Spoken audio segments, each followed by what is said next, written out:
Welcome to EDH Lists, your place for weekly Commander, deck techs, and other cool stuff. This week we're taking a look at Momir Vig, Simic Visionary. So, Simic, or green and blue, is one of the best color combinations in EDH. Mostly because it's got two things that EDH is very dependent upon, green for the mana ramp and blue for the card draw. This is one of my favorite color combinations to play in EDH, and for good reason. It's very powerful, and Momir Vig himself tutors up creatures for you and draws for you, and is just a huge value engine and draw engine in this deck. So let's hop in and let's see how he works. First of all, Momir Vig Simic Visionary is 3 a green and a blue for a 2/2 legendary creature elf wizard, and he has 2 triggered abilities that we're building the deck around. The first one, whenever you cast a green creature spell, you may search your library for a creature card and reveal it. If you do, shuffle your library and put that card on top of it. His second one, whenever you cast a blue creature spell, reveal the top card of your library. If it's a creature card, put that card into your hand. Whoa! So, let's break this down. So first of all, yes, if you cast a creature that is both green and blue, both of his abilities will trigger. You can stack them however you wish, but obviously we'll want to stack the first one and then the second one so we can tutor for a creature, put it on top, and then reveal and draw that creature. So he works very well if you build him like a toolbox. If a certain situation is happening on the board, we can tutor for the thing that we need as long as it's strapped to a creature and draw it. Okay, so first let's go over the card draw of the deck. So Momir Vig is going to be drawing us cards and stuff like that as well, but we still want to have other stuff in here either before he comes out or some larger stuff that's going to get us a bunch of gas into our hands so we can kind of end the game. So first of all, there's some good ones that go with his ability. There's the Coiling Oracle, so he'll trigger both of Momir Vig's ability, and then we reveal the top card. If it's a land, we put it onto the battlefield. If not, we put it into our hand. So we'll get 2 draws off of the Coiling Oracle, and we'll get to tutor a card, which is pretty sweet. And then we've got the Elvis Visionary and Wall of Blossoms. The nice part about these is that they're green creatures that draw a card when they enter the battlefield, so we're effectively they're 2-mana creature tutors. So they're 2 mana, they enter the battlefield, they trigger his ability, and then with their enter the battlefield ability, we'll draw that card, which is pretty sweet.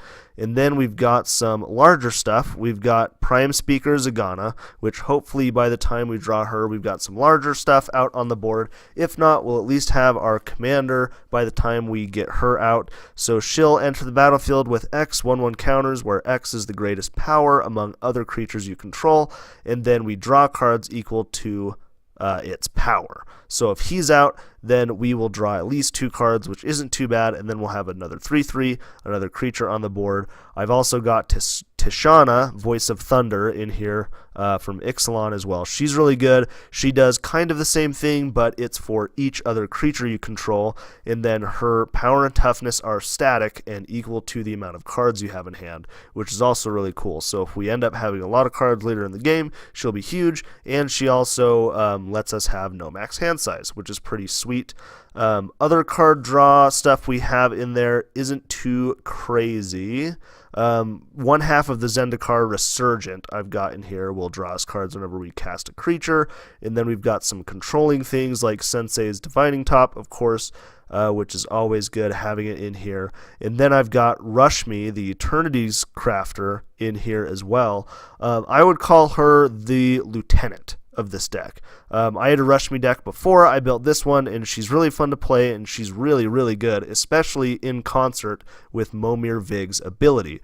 So Rushmi, Eternity's Crafter, she's 2 green-blue for a 2/3 legendary creature elf druid. Whenever you cast your first spell each turn, reveal the top card of your library. If it's a non-land card with converted mana cost less than that spell's, you may cast it without paying its mana cost. If you don't cast the revealed card, put it into your hand.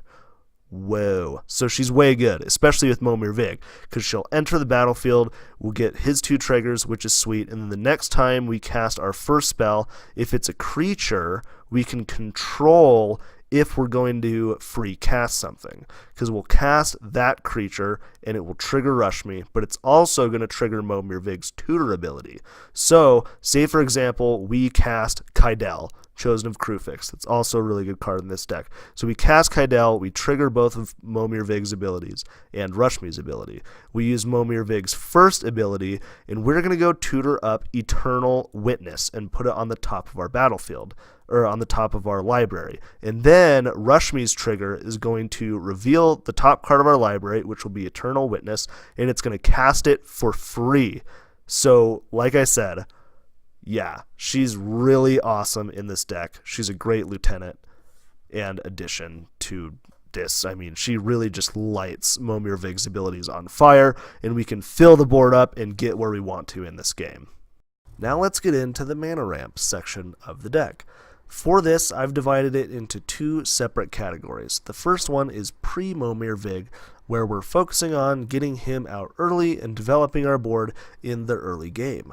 For that, I've selected some great mana dorks to work early on as great ramp. We've got the classic suite, Birds of Paradise, Llanowar Elves, that whole thing going on. Some notable ones are Coiling Oracle and Kiora's Follower.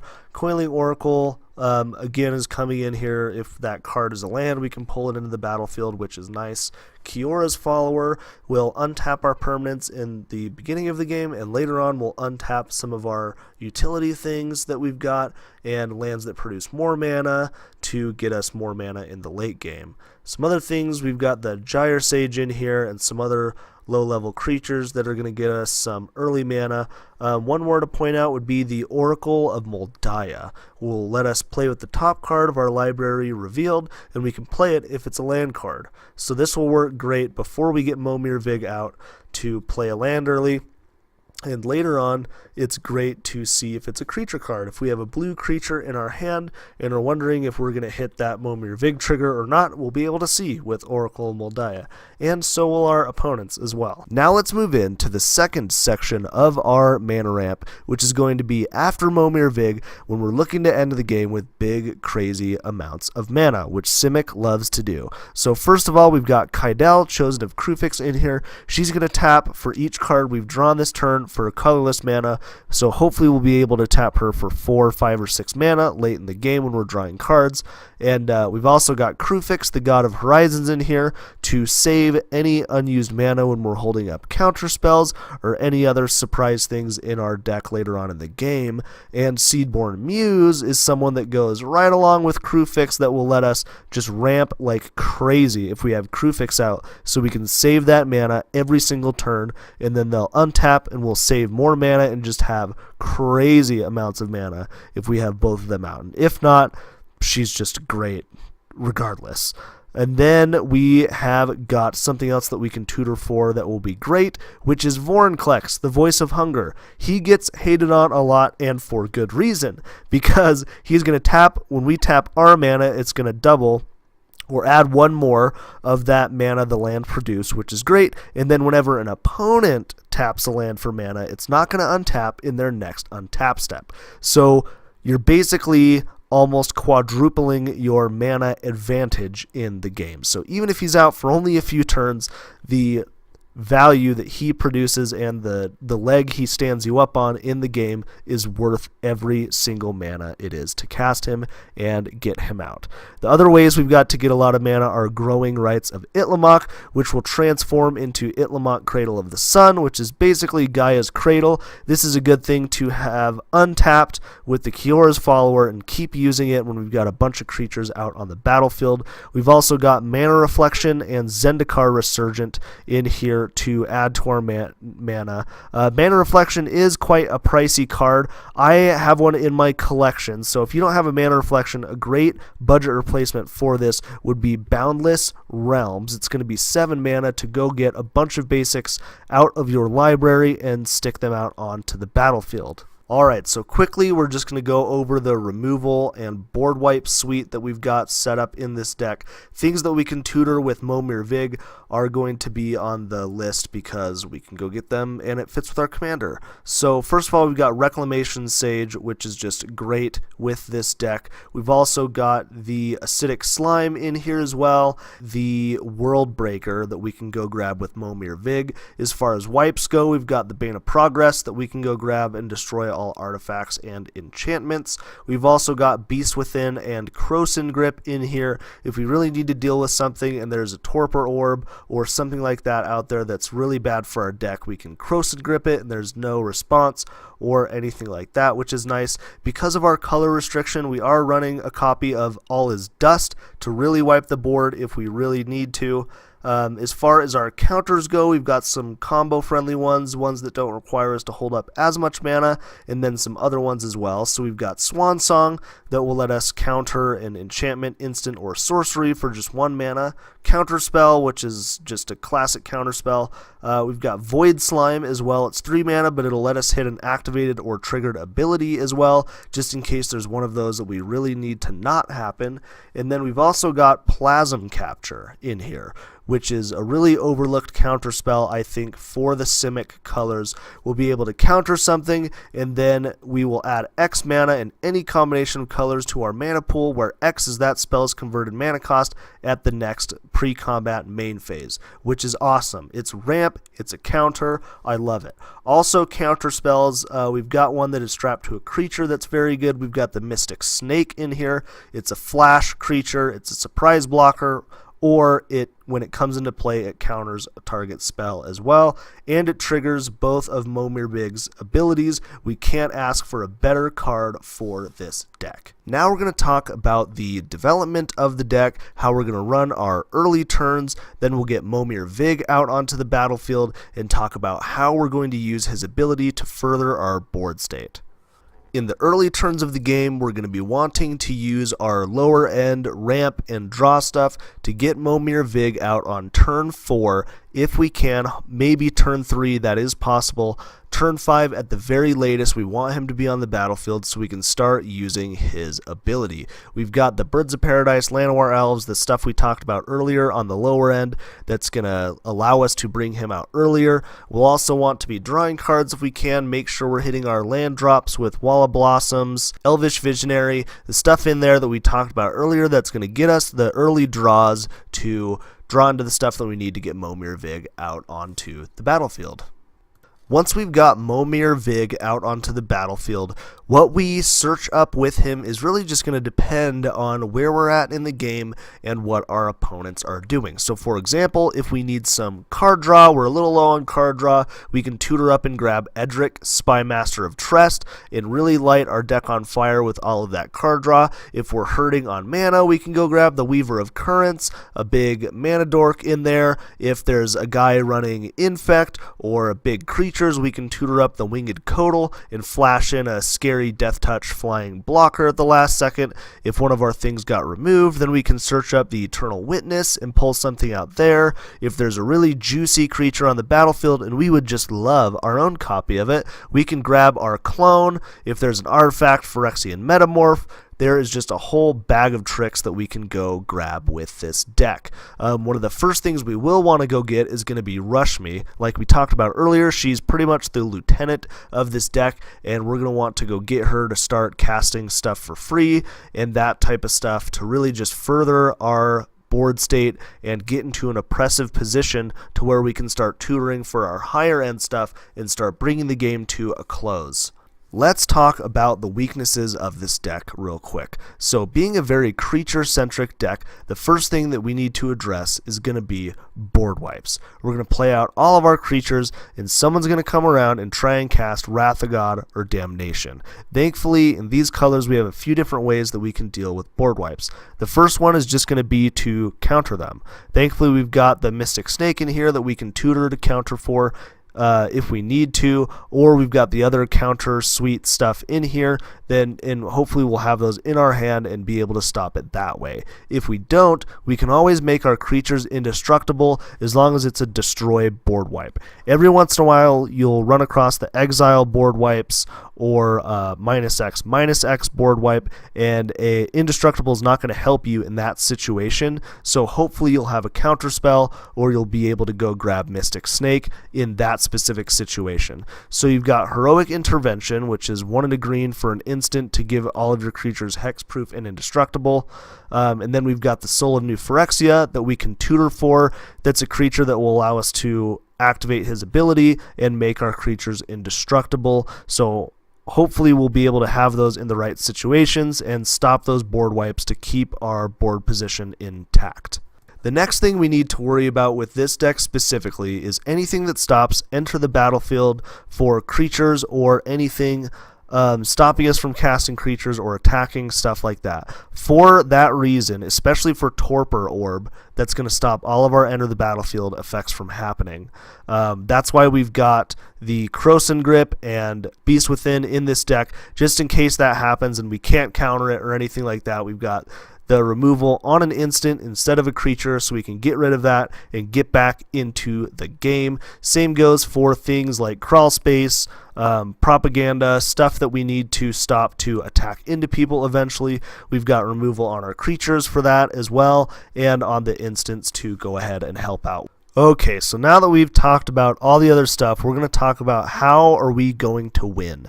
How are we going to use all of this mana and all of this drawing and all of Momir Vig's tutors and advantages that he is giving us to win the game. So there's basically two different ways that I've gone with this to win the game. So there's the creature route where we can make our creatures huge, get them unblockable, and beat people's faces into the ground the old-fashioned way, or we can go with the more combo way since Momir Vig is tutoring up things we can combo off fairly easily.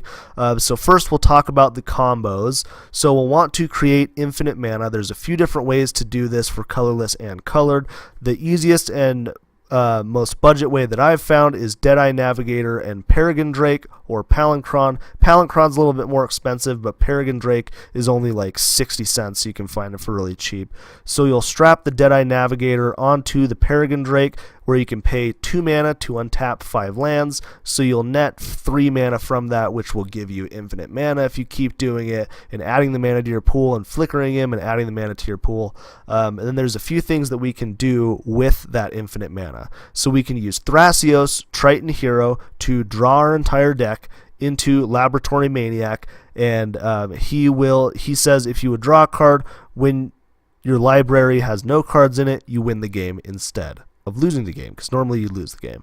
We can use Blue Sun Zenith to do that as well, or we can always capsize everything infinitely and give everything back to our opponent's hands and watch them all cry and scoop up their cards as you emerge victorious. So it's up to you. And then the next way we can do it is with creature advantage, and by tutoring for creatures at the right time and locking our opponents down a little bit, and then going in with our huge creatures and beating their faces into the ground. So one of the first things that we'll want to get out with this game plan is going to be Teferi, Mage of Zhalfir. So he is 2 blue for a 3/4 human wizard with flash. Creature cards you own that aren't on the battlefield have flash. Each opponent can cast spells only anytime he or she could cast a sorcery. So that's going to lock our opponents down to only sorcery speed if he hits the board, which will allow us to play on our turn and not have any interruptions. Then we've also got the archetype of imagination. This is one of the ways we can give our creatures unblockable to get them in, so it gives our creatures flying and it takes flying away from our opponents, making them unblockable. We can also use Sun Quan, Lord of Wu, that gives all of our creatures horsemanship.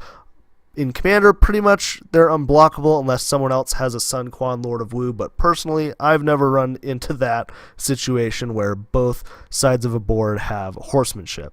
And then we've got some stuff where we can beef up our creatures that have kind of been sitting out there all game. If a board wipe hasn't happened, we've got all these little creatures to do stuff with. So we've got the Pathbreaker Ibex.